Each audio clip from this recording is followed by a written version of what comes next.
First story. My stepdaughter's first birthday is coming up, and my entitled daughters plan to go to a concert with their friends. So I grounded them, canceled their concert, and forced them to decorate their stepsister's party, then punished them again for sulking at the party. Now I've lost everything, and I regret it all. I 51M have two biological daughters, Natalie 17F and Sophie 15F, from my previous marriage, and one stepdaughter, Bella 16F, from my current marriage. I've been remarried for just under a year, and Bella lives with us full-time. Natalie and Sophie split their time between my house and their mums Claire. I'm not going to pretend blending a family with 3 teenage girls is easy. It isn't. There's tension, attitude, competition, and a lot of unspoken resentment that pops up when you least expect it. But overall, things have been stable. Not perfect, just manageable. Bella's 16th birthday is this Saturday. My wife Amanda and I planned a party for her at our house. Nothing over the top, some decorations, food, cake, and a handful of her friends. This is the first birthday she's celebrating since moving in with us full-time, and she's been genuinely excited about it.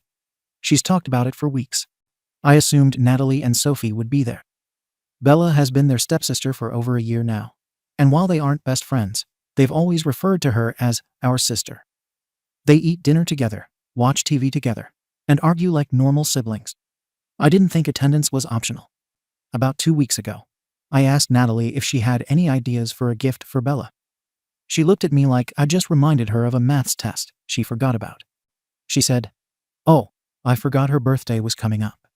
That annoyed me, but I told her to figure something out before Saturday and asked what time she and Sophie planned to be home for the party. That's when Natalie told me she and Sophie weren't planning to be home at all. Apparently, their mum had bought them tickets to a concert happening Saturday night, a band they both like, and they were supposed to go with friends and then stay overnight at their mum's place. The tickets were bought weeks ago. What bothered me wasn't just the concert. It was the fact that no one told me. I told Natalie that wasn't going to work. I said Bella's birthday party had been planned first, and family obligations take priority over social plans. Natalie immediately got defensive. She said the tickets were expensive, that their mum already paid for them, and that they had been looking forward to this for months. She said Bella's party wasn't a big deal, and that she could just celebrate another day. I told her I didn't care about the tickets. I said I would reimburse their mum for the full cost if needed. Money wasn't the issue. The issue was that Bella wanted her sisters there, and it was incredibly rude to skip her birthday for a concert. That's when Natalie said, "Totally rude. She's not really my sister. You chose this family. We didn't." I told her that might be how she feels, but Bella didn't choose this either. And being part of a family means sometimes showing up even when you'd rather be somewhere else. Natalie told me she's almost 18, and I don't get to control her weekends anymore. Sophie didn't say much, but she nodded along and stayed glued to her phone. I told Natalie she could see her mum Sunday or another weekend, but Saturday was non-negotiable. She rolled her eyes and said, "You're seriously ruining our lives over a party." At that point, I grounded both Natalie and Sophie. I took their phones and told them they would be staying home this weekend and helping with party preparations, decorating, cleaning, setup, since they clearly had time to complain, but not enough respect to show up for their sister. That did not go over well. Natalie slammed her bedroom door. Sophie started crying and said it wasn't fair because she didn't even say anything. I told her she still benefited from the plan and didn't object, so she was included. That night, my phone blew up with text from my ex, Claire. She demanded to know why the girls weren't allowed to come over for the concert weekend. I explained the situation and told her I was willing to reimburse the ticket cost. She said I had no right to cancel plans she paid for and accused me of punishing the girls just because I want to play perfect blended family. I told her this wasn't what she was thinking. It was about teaching the girls that commitments matter and that skipping a sibling's birthday isn't okay. Her response was, "They're old enough to decide where they want to be. You don't get to force them." Meanwhile, the atmosphere in my house turned icy. Natalie refused to speak to me unless absolutely necessary. Sophie followed her lead. Bella noticed immediately. She asked me that night if her sisters were mad at her. I told her no, that they were just upset about missing plans, but I could tell she didn't believe me. She went quiet after that and stopped talking about her party altogether. The next day, I had Natalie and Sophie start helping with decorations. Natalie did everything aggressively. Sophie barely spoke at all. At one point, Natalie said, "Congrats, Dad. You got what you wanted. We're here, happy now. That's where things currently stand. And this is where I'm starting to wonder if I've completely mishandled this, or if I'm just being made out to be the bad guy for expecting my kids to prioritize family over a concert. Natalie's attitude didn't change in the days leading up to the party. If anything, she got colder. She and Sophie barely spoke to Bella, and when they did, it was clipped and awkward. Bella started pulling back. She stopped asking questions about the party. She didn't talk about her outfit or the cake anymore. One night she asked Amanda if maybe they should cancel the party and just go out to dinner instead. She tried to reassure Bella that the girls would come around, that maybe they just needed space. But Bella isn't stupid. She's seen how quickly things change when her stepsisters aren't getting what they want. I've seen it too. This isn't the first time. Last fall, we planned a weekend trip with all 3 girls. I gave everyone a month's notice. The day before we left, Natalie suddenly said she didn't feel like going and asked if she could stay at her mom's. I said no, it was a family trip. She went, sulked the whole time, and made it miserable for everyone else. Sophie followed her lead. And during Christmas, Amanda bought all 3 girls personalized stockings. Bella hung them up excitedly. Natalie said it was cringe and threw hers back in the storage bin. That time, Amanda ended up crying in the bathroom while Bella apologized for it. So yeah, this weekend isn't new behavior. It's just more obvious now. Claire kept texting me the entire week. She said I was damaging my relationship with the girls by forcing them to perform affection for someone they didn't choose to be related to. I told her again that this was not about choosing anyone, it was about being decent and showing up for family, even when it's inconvenient. She said, "You can't teach respect by forcing obedience. All you're doing is making them hate your wife and her kid." Friday night, Natalie asked if there was any chance at all she could still go to the concert if she apologized. I asked her what she was sorry for. She said, "I'm sorry this whole thing became a huge deal and that you're mad." That's not an apology. I told her the decision stood. She and Sophie would be attending Bella's party and helping with setup as we agreed. I said again I'd reimburse Claire for the ticket cost if it was that big of a deal. Natalie just said, "Then I'm not speaking to you until I move out," and went to her room. Saturday party day, Sophie barely came out of her room until I asked her to help set up the food table. She didn't argue, but she wasn't happy. She kept her eyes down, barely speaking. Natalie showed up 15 minutes before the party started, dressed in a hoodie and jeans, hair still damp, no makeup. It was the clearest, "I don't care" statement she could make. Bella's friends arrived. Amanda lit the candles. Everyone sang. Natalie and Sophie stood in the back the entire time. No smiles, no effort. Bella blew out the candles and looked like she was about to cry. She pulled me aside and said, "I don't think they even want me here." That was rough to hear from a 16-year-old on her birthday. After the party, Bella went straight to her room and stayed there. Amanda tried to comfort her, but she said she just wanted to be alone. Later that night, I asked Natalie and Sophie if they even realized how much they hurt Bella. Neither of them responded. Natalie just looked at me and said, "Are we ungrounded now?" I said no. "Not yet." She said, "Then I'm done talking." That was it. Amanda hasn't said much directly to the girls. She's trying to stay out of it, but I can see it wearing on her. She started sleeping later, skipping meals. She told me she feels like our family isn't really a family, just 2 sides forced to live together. I asked Bella how she felt the next morning. She said she was grateful we threw her a party, but she wouldn't want another one if it meant dragging the others into it. That comment bothered me more than anything. A 16-year-old shouldn't feel guilty for having a birthday. Now, Claire has started saying she wants to revisit the custody agreement. She's saying Natalie should just live with her full time now and visit me when she feels like it. I haven't agreed to anything, but I can feel control slipping away. I've been accused of being overbearing, too strict, and forcing things to look like a happy family that isn't there. Maybe that's true. But I don't think it's wrong to expect your kids to show up to a sibling's birthday, especially one they live with, and who has done nothing to deserve this.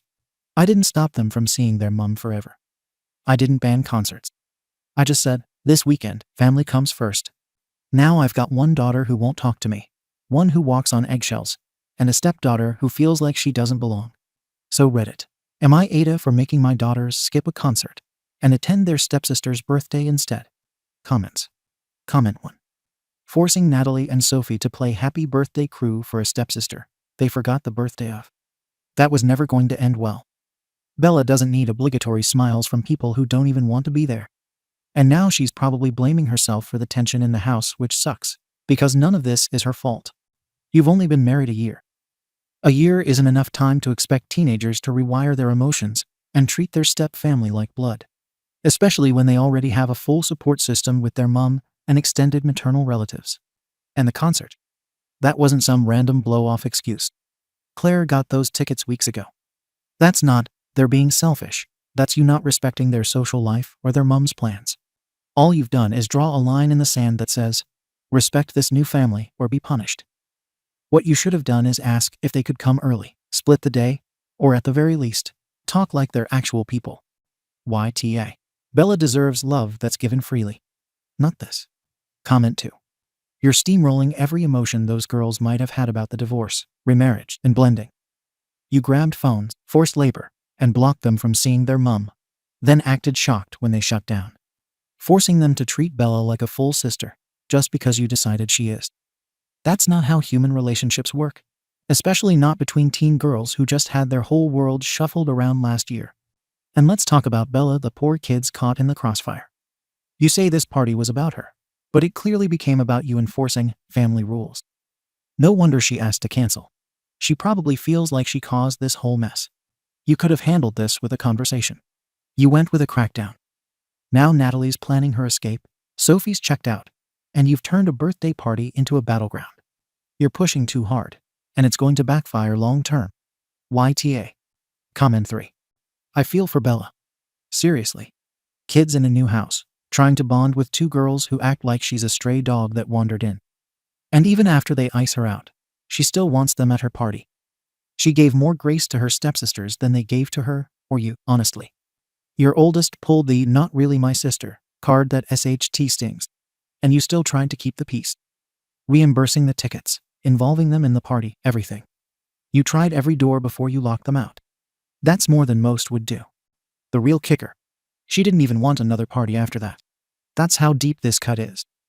The people she thought were her sisters made her feel like a effing burden. You're not the arsehole here. Your ex is.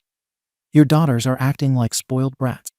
And if you don't keep defending Bella, she's going to stop trusting you, too. Update. The original post is on my profile. Long story short, I told my daughters Natalie 17F and Sophie 15F they had to attend their stepsister Bella's 16F birthday party instead of going to a concert their mum Claire had already bought tickets for. I offered to reimburse the tickets, grounded them when they refused, and made them help with party prep as a consequence. They showed up to the party angry and cold, which ended up hurting Bella badly. Now things have completely fallen apart. I want to say I did what I did out of a place of fairness. I've always tried to treat all three girls equally. Bella might not be my biological daughter, but she lives with us, and I see her as family. But the way this played out has made it really clear that not everyone in this house agrees with me. And now even Bella's starting to question where she stands. Let me walk through what's happened since the party. The day after, Bella barely left her room. She told Amanda, my wife, and her mother, she wasn't hungry and didn't want to talk. I gave her space, assuming it was just emotional exhaustion from the awkwardness of the party. Later that night, Amanda sat me down and told me Bella had overheard Natalie say, "I don't care if she cries, she's not my sister anyway." Bella had gone to grab her phone charger from the living room and walked in on Natalie saying that to Sophie. Amanda said Bella didn't say anything, just froze and left. She cried herself to sleep that night.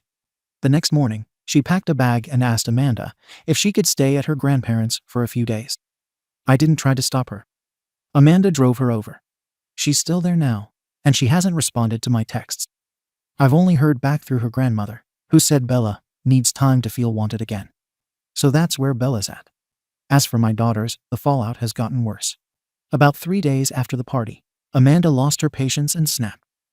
We were sitting at dinner, and Sophie made some sarcastic remark about the decorations Bella had picked, like, "Oh, thank God that tacky gold crap is gone now." That was it. Amanda stood up and told both girls she was sick of the disrespect. That Bella did nothing to deserve this cold treatment, that they were acting cruel, and if anyone ever treated them that way, I'd have lost my mind. She was right. I would have. She said, "I've tried to stay out of this and let you parent your daughters your way, but you've made it impossible to keep quiet. This house isn't divided, but you two are making it that way. Either act like Bella exists or stop pretending you care about this family. Natalie told her to stop acting like Bella's pain is the center of the universe. Amanda walked out of the kitchen and hasn't eaten a meal with the rest of us since. And now she's even angry at me. She told me she no longer wants Bella brought up in conversations with my daughters because she's not part of their world, and I've made it worse. I told her Bella is my stepdaughter, and she will be part of this family even if no one else wants to treat her like it. Amanda said, then maybe you should have actually talked to your daughters like human beings instead of turning the whole thing into a power struggle. She's not wrong. But I still don't think I was wrong to expect basic human decency. And then came the final conversation with Natalie that made everything feel like it's slipping away. I told Natalie I'd changed my mind. She and Sophie could go to the concert after all. I asked only one thing: bring Bella along. Include her not as a sister, but even just as a friend. I said this was her first birthday living with us, and being left out like this was crushing her. Natalie's face changed immediately. She said, you already ruined everything. My friends won't give an SHT about me now. They already went. No one's coming back. No one will hang out with me again after this. I said, then why even keep them as friends? Maybe you should focus on bonding with your family instead of chasing SHTTY people who disappear the second things get complicated. She stared at me for a while, then said nothing. She walked out and went straight to her room.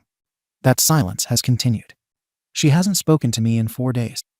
Sophie's barely around. She started going straight to her mum's after school. I called Claire to ask what was going on, and she told me not to expect Sophie back for a while. When I pressed her, she said, you did this. You made it toxic. To top it all off, I got written up at work.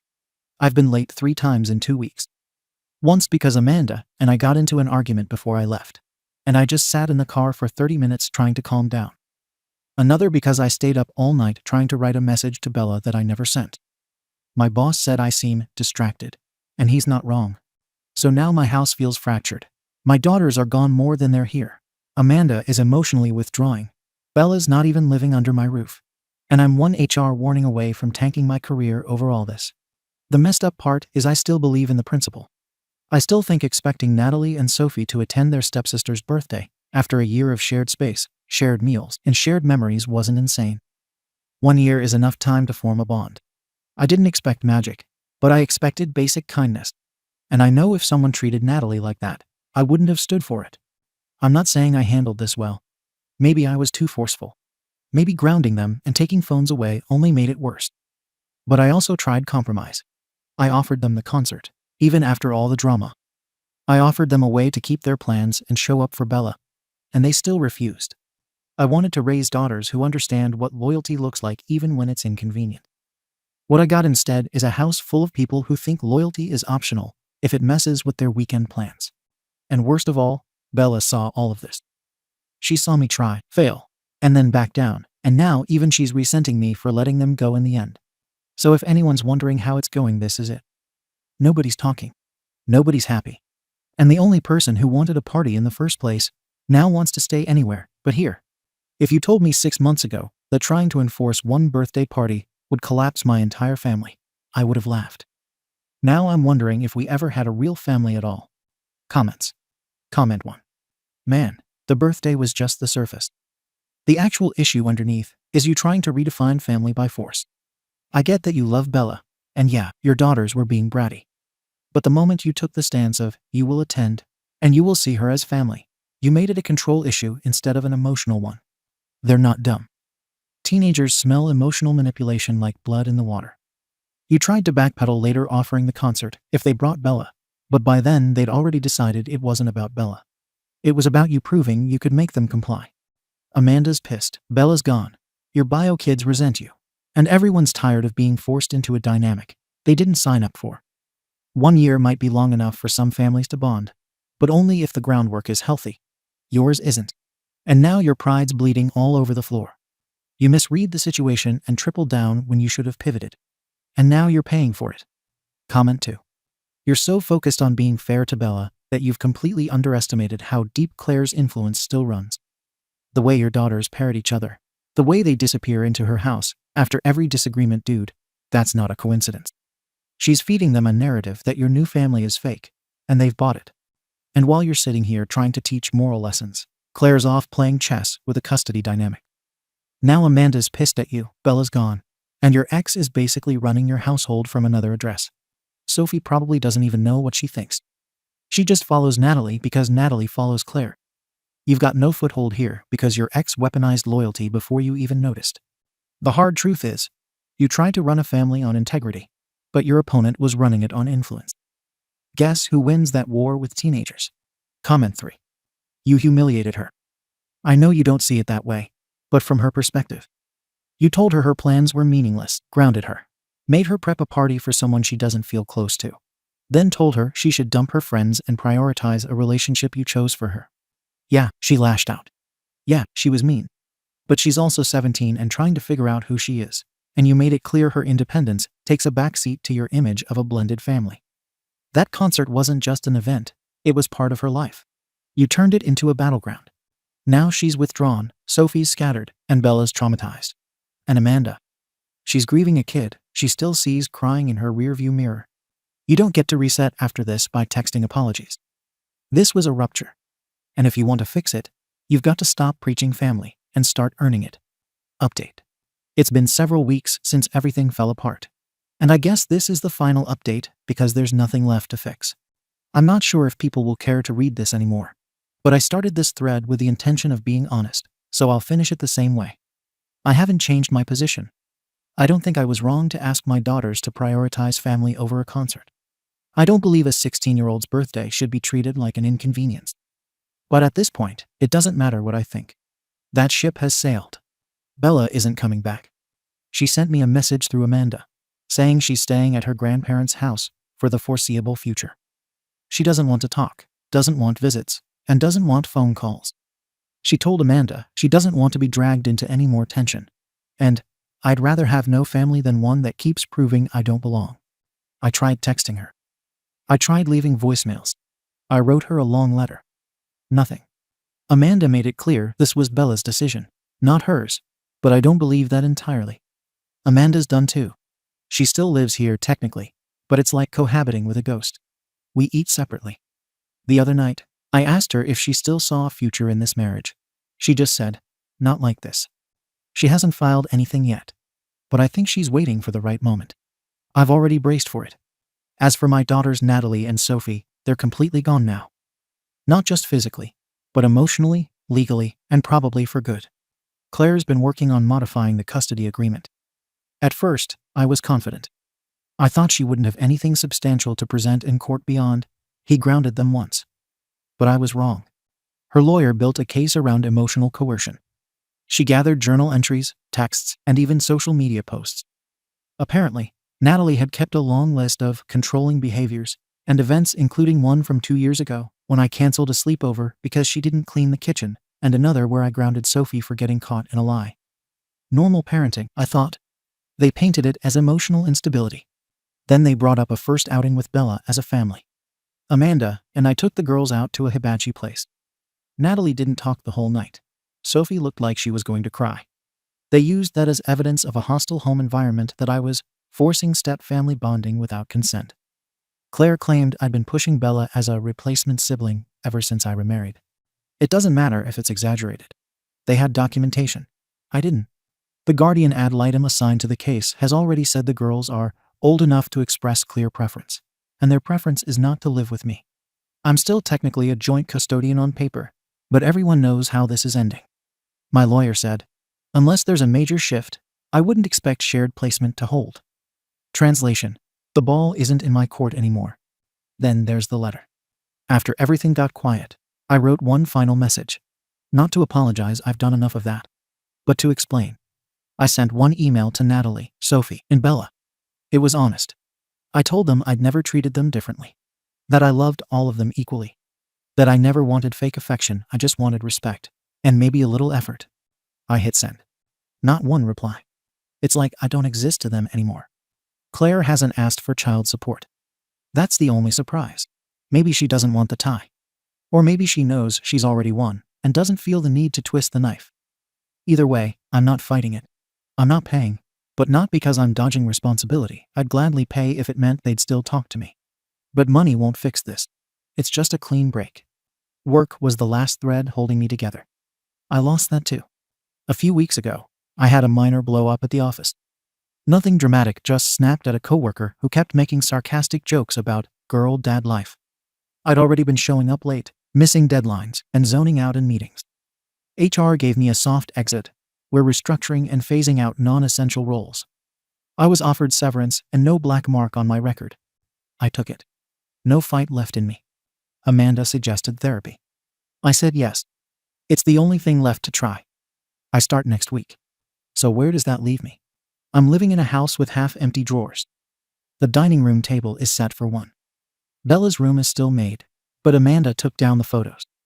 The last time I saw Natalie and Sophie was the day after Amanda's blow-up, and they didn't even say goodbye when they left. I haven't seen them since. Every part of this feels final. I'm not looking for sympathy. I made decisions. I enforced rules. I stood by what I believed was right. That family matters, that birthdays matter, that inclusion matters.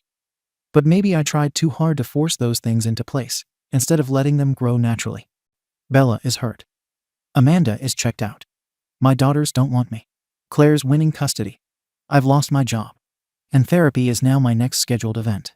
Not because I believe it will undo this, but because it's the only thing left that might teach me how to live with it. So that's it. No dramatic reunion. No breakthrough. Just quiet rooms and unread emails. If I could go back, maybe I'd listen more. Maybe I'd back off sooner. Maybe I'd pick my battles more carefully. But I didn't. I held the line. And now I'm standing on it alone. Comments. Comment 1. She held the line as long as she could. She watched her daughter get emotionally shredded, kept quiet while your house turned into a battlefield, and tried to play peacekeeper between your stubbornness and two girls who didn't want to be there in the first place. You ignored every signal she gave. You threw her kid into a pressure cooker, then expected gratitude for it. Amanda should have left sooner, honestly. You didn't just let your daughters burn bridges, you torched the ones between you and your wife while you were at it. Now Bella's gone, Amanda's halfway out, and you're starting therapy when all the damage is already done. You weren't arsehole just blind as hell to the fact that love isn't something you earn by enforcing rules. Comment 2. You were trying to build something meaningful. You wanted connection, respect, and unity. The problem is, you tried to control how it looked, how fast it grew, and who had to care. It's like you planted seeds in concrete, and then got mad they didn't bloom. Natalie and Sophie were never going to love Bella on your schedule. Bella deserved love too, but forcing that dynamic just made everyone feel used. You're not evil. But you were stubborn. You let your ego hijack your empathy. Now you're sitting in the wreckage of a family you tried to fuse like Legos without reading the instructions. At least you're in therapy now. Too late for them maybe, but maybe not too late for you. Comment 3. You didn't lose them because you were wrong about birthdays. You lost them because you kept treating your idea of family as the only valid one. You never gave Natalie or Sophie space to form a bond with Bella. You gave them expectations and punishments. Bella's pain is real, and I don't blame her for leaving. But so is the pain you caused your bio kids by steamrolling how they felt. Every time they resisted, you doubled down harder. You forced them to choose between autonomy and inclusion, and when they chose autonomy, you made it war. Now everyone's gone. And the wild part, you're still framing it as a loss because they didn't meet your expectations, not because maybe you didn't meet theirs. Second story. My entitled mom knowingly supported my abusive ex and told me to get therapy. Now she's invited him to a family dinner, so I've cut her out of my life for choosing my ex over her own daughter. I 38F was in a 2-year relationship with a jealous, narcissistic man who had a young son. During those 2 years, my parents absolutely adored both him and his child. They even took his son during school holidays and treated him like family. When I finally ended the relationship, because his jealousy and control became unbearable, my parents were devastated. I had to explain my reasons in front of my ex, and during that conversation he actually said, in front of my parents, that his jealousy wouldn't have happened if our bed life had been better. Yes, he really said that. My mom, who was extremely attached to his son, insisted on keeping contact and even offered to continue having him during school holidays. I wasn't against it. The kid needed stability and structure, something his dad didn't give him. For info, his kid was an accident, and he never wanted him. Out of pity, I also let my ex stay in the small apartment we co-owned because he was still in an internship and needed time to find a place. Long story short, Things escalated, police involved, and he eventually moved out 3 months later into an apartment with his new girlfriend. Since January 2023, we've had zero contact, thank God. Fast forward to Easter 2023.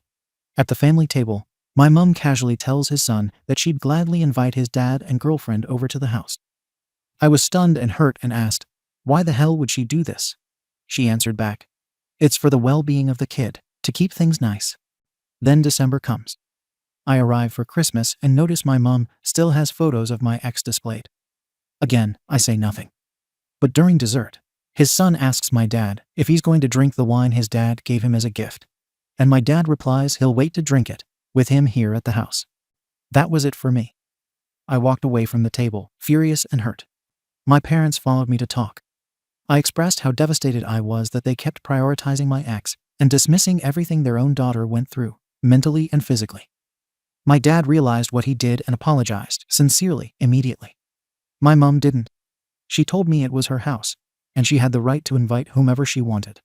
I told her a family home should be a safe place, and I clearly didn't feel safe anymore. So I left, and I haven't gone back since. In November 2024, she sent me a 2-page letter, no apology, just telling me I should return to therapy.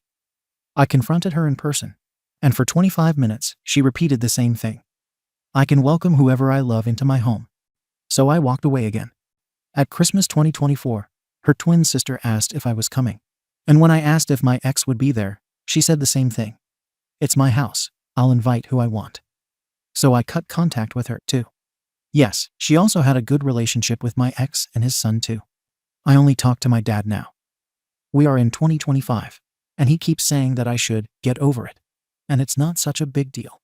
I'm questioning myself, so here I am. Ada forgoing no contact with my mom because she chose my ex over me. Comments. Commenter 1. NTA, I don't blame you at all. And it was inappropriate for your parents to develop that kind of bond with his kid to begin with. You were never married and only together for 2 years. Yet they're treating this child like their own. OP. Yes, my mom is quite frustrated that I am child-free. I've got my tubes tied, and I guess she decided to get a grandchild of her own in another way. Thank you for your answer. It was very helpful. Commenter 2. Inform your parents that by continuing to allow your ex to be a part of their lives, they are dismissing your trauma and agreeing with him abusing you. Family are not always those who are related by blood or share DNA. Family are those people who support, protect, appreciate, respect, and genuinely love you. Your parents are not showing you any of these things.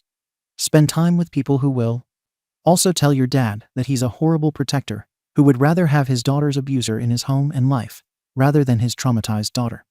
For your own mental and emotional well-being and your peace, continue to be LC with them and any of the screeching flying family monkeys who think it's okay to have a relationship with your abuser. Sending hugs. Take care. Continue to heal. Have a great life surrounded by people who support and love you. OP.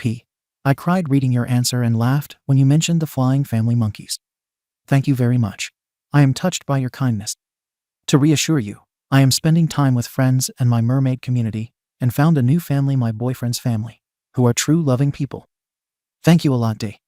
Commenter 3. Sounds like dad needs to be added to the no contact list as well. NTA. OP. Thank you very much. Much appreciated. As he asked for forgiveness a few years back, I don't feel like cutting him just yet. I guess it's difficult for my dad to be in the middle of both of us, me and his wife, which I understand. But I must agree that recently, I almost did but gave him a last chance. I have set up some boundaries, as I refused to give my new address to avoid unsolicited mail, and told him it was the last time he ever let his wife leave me a message on his personal WhatsApp, or I would block him too. Commenter 4. Your mum suggested therapy. You should counter with family therapy. A therapist would be able to knock some sense into that woman. Her priority is her own family, and she's choosing a man who abused you and uses his child as an excuse. She's choosing his child over her own. She doesn't realize that the son may grow up and leave with no biological ties to them. But you're in their life forever unless you go and see. What she's doing is emotional and mental abuse to you, and she doesn't even realize it. If she won't go to family therapy, I suggest you draft a letter with a therapist and give it to your mom. Explain you did what she counseled, and this is the response you and your therapist have come up with. See what she does with that. Would she do this if he had saw you? What he did violated you. but not in a sexual way. It's still painful, and she's choosing to allow the offender into what should be a safe space for you. This isn't normal behavior at all, and I'm glad you're not letting it go. Continue to advocate for yourself. As far as your dad is concerned, explain that mental and emotional assault like rope is not something you just get over. It's trauma, and they aren't allowing you to heal by repeatedly trying to put the offender in your safe circle. OP, thank you very much. We did go to family therapy many years ago, but it was specially for the relationship between my brother and father. I always felt like I didn't belong in the session group, as everything was mostly turning around them both. I wonder if she would accept going through family therapy again, this time with me and her in the center of attention. But it is worth a try. Thank you. Commenter 5. NTA, your mum tossed you to the curb without care and isn't bothered one bit. That's until you have a child, and then she'll come back begging for forgiveness and saying that she made a mistake. No, she made a choice and made the wrong one. OP, I guess if she tossed me, it was also because of the frustration of not having grandchildren and making me pay for the fact that I tied my tubes to avoid having kids. I will not be waiting for her forgiveness. I turned that page a long time ago. Thank you for your insight. Update. This morning I woke up to tons of comments, and I'm still reading through them. Thank you all for your help and insights. I really appreciate it. I had already talked to my friends and have the support of one of my cousins, but you never really know if they're being fully honest with you or just supporting you because they care. So getting perspectives from people out of my circle helped me realize that this situation is really toxic, and that I'm right to protect myself. This also gives me the opportunity of collecting data, because my dad 67 keeps insisting that the family should get back together and have dinner. He told me that my mum 61 didn't appreciate being told what to do in her own home and still can't understand why I'm distant. I told him that she probably has Alzheimer's or is not willing to look herself in the mirror, that I needed to remind him that she made her choice when she chose my ex over me, and that everyone around me also finds her behavior not good. Recently, he told me that family and friends don't understand my own behavior towards them.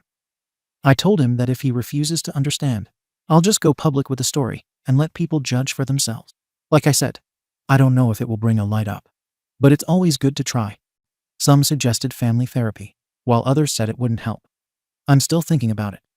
15 years ago, we did therapy for issues between my dad and brother, but I felt completely left out because everything revolved around them. Maybe therapy could help with confrontation, or maybe it's better to go fully no contact and protect my peace. I still have to decide. But this event happened a few months ago. I was diagnosed with ADHD. I cried with relief, but also felt anger. My brother was diagnosed early and got all the support he needed. Meanwhile, when I struggled in school, I was called lazy. Later, at 21, I was diagnosed with dyslexia, which proved my mum wrong after years of dismissing me. When she learned recently through my dad about my ADHD diagnosis, she took my dad's phone and left a message in our private conversation saying it was not new, that I had been tested at 6, and that I shouldn't make such a fuss. I was furious and felt betrayed. My brother got support, and I felt that I got neglected. That was the last straw. Any remaining trust shattered. So, I really wonder if family therapy could repair this. I've started setting boundaries. I refuse to give them my new address to avoid unsolicited visits or mail, and I'm protecting my peace as much as possible. Some of you said that if my dad tells me to get over it, it means he's siding with my mum. I'm still not sure and wondering. I think he's trying to avoid conflict more than anything. He has his own way of thinking and seems to struggle to see the full picture. Part of me wonders if I'm making excuses because it's hard to cut ties with someone who apologized and validated my feelings. But also, I feel that he was never diagnosed either. To clarify more details, according to my dad, my ex never came to their house. The problem is, I don't know if I can trust him. I don't know if he's saying this to convince me to come back, or if it's actually true. It still doesn't mean they didn't invite him. I'm child-free and had my tubes tied a long time ago. I love kids, I work with them, and I accepted my ex's child with open arms. But my mom always wanted to be a grandma. I always said my brother would have kids, but not me. So as many of you pointed out, she's fulfilling her grandma dream with my ex's child. And she also seems to have a savior complex, trying to save the child from his home. She knew about my ex's violent behavior. I told her and even showed her physical evidence. The fist mark in the bed frame, the hole he kicked in the door, and proof of his anger management. About my ex's new girlfriend and his child. I heard he didn't let her get too close. My interpretation is that he wanted to make sure the holidays stayed his, keeping the child with my parents and preventing a bond with the new girlfriend. To this day, the child still spends school holidays with my parents. A few months ago, I confronted my dad about something else. Another woman contacted me because she was dating my ex a few months back and felt that something was off. She found my contact info through social media. To avoid responsibility and be authentic as usual, my ex told her he was struggling emotionally because his mother had recently died. I still have access to her social media, and she is posting. It was just another manipulative lie. My dad doubted the story until I showed him the messages. I don't know if he ever told my mom. It took me 2.5 years to reconstruct myself after this bad relationship, and I have found a new family, with a real man who is caring, loving, and protective, with whom I treat with respect and trustworthiness. I felt like every time I tried to set boundaries, I was made to feel like I was the problem. But reading everyone's comments has helped me see that my feelings are valid, and that stepping back doesn't make me a bad person. Thank you for everything. I will make an update if anything changes. Take care, all of you, and again, gratitude to all. Comments. Commenter 1. Protect your peace and stay low contact with your dad. Maybe no contact with your mother. Mummy dearest sounds like she has some strong traits of narcissism, so she will be difficult to deal with. She probably sees your setting boundaries as your defiance and the undermining of her control. There's a good book that might be insightful for you. Adult Children of Emotionally Immature Parents. That book taught me a lot about my narc mother and how we were destined to never have a healthy relationship. I hope it helps you. Go gently. OP. Thank you for suggesting this book. Going to order it. Commenter 2. Info. You said your ex didn't even want the kid. Where is the mother? BC if she is alive. She is fine with her son being with a couple of old dudes when he has to be with his father. Also, about your dad. He can tell his wife to get over it and stop inviting an abuser home. OP. I don't know what she became today, but in the past, the mom spent time being on the couch and scrolling on social media. She seemed to also like when her son got to go away and do some activities. Because my parents offered a lot horse riding, beach, etc. and also time, and she couldn't offer it at all. Commenter 3. Does your relationship with your parents bring anything of value? Any good emotions or support? OP. That is a very good question. I must take time to think about it. Commenter 4. This is a real mess. I hope in the future you do not live with someone you are not married to. It was terribly unfair, especially to the child, to bring a man you knew was controlling and abusive into your family circle. It was kind of unrealistic to just expect your parents to drop the kid. But they have to set boundaries with you in mind. Good luck. OP. I didn't expect my parents to drop the kid. I was okay with it. What I needed was for them to respect me enough to not invite the dad at home. Commenter 5. Good for you that you gave them a happy life without them. However, why is everything your mother's fault, and your dad gets off almost excused? He is right there with all the information, even more than your mom from your side, it seems, and he was there too when you grew up with learning problems, etc. Isn't he as guilty as her, or is he excused because he didn't care at all? What has he done lately to fix anything? Is he mentally disabled perhaps? That's the only reason he'd not be as responsible as your mom. OP. I think I excuse my dad more than my mom, for the reason that my dad was a hard worker and was not at home much. He also had an old Swiss German way of thinking, which is, try harder. Just shut up and work. There is no such thing as therapy. It is only for crazy people. My dad also lives in a kind of bubble, dreamland, and it would not surprise me that he forgot about the diagnosis, or that he wanted to forget about it. Childhood was a bit messy. But my dad did evolve and became more open-minded through the years, and showed me some kind of support in his own way. Commenter 6. Your update reads like your mother always did put others first instead of you. It sounds like a pattern. And it sounds like your dad is an enabler. She even intervened in your conversation with him. Are you sure he is trustworthy? Because it doesn't sound like that from your posting. OP indeed. The day my mom got to his phone made me question it. He deceived me as a dad and as a man that day. Thank you for watching the video. If you are interested in listening to these kinds of stories, we've got more in store for you. Simply subscribe to our channel, hit the like button, and share it with your friends.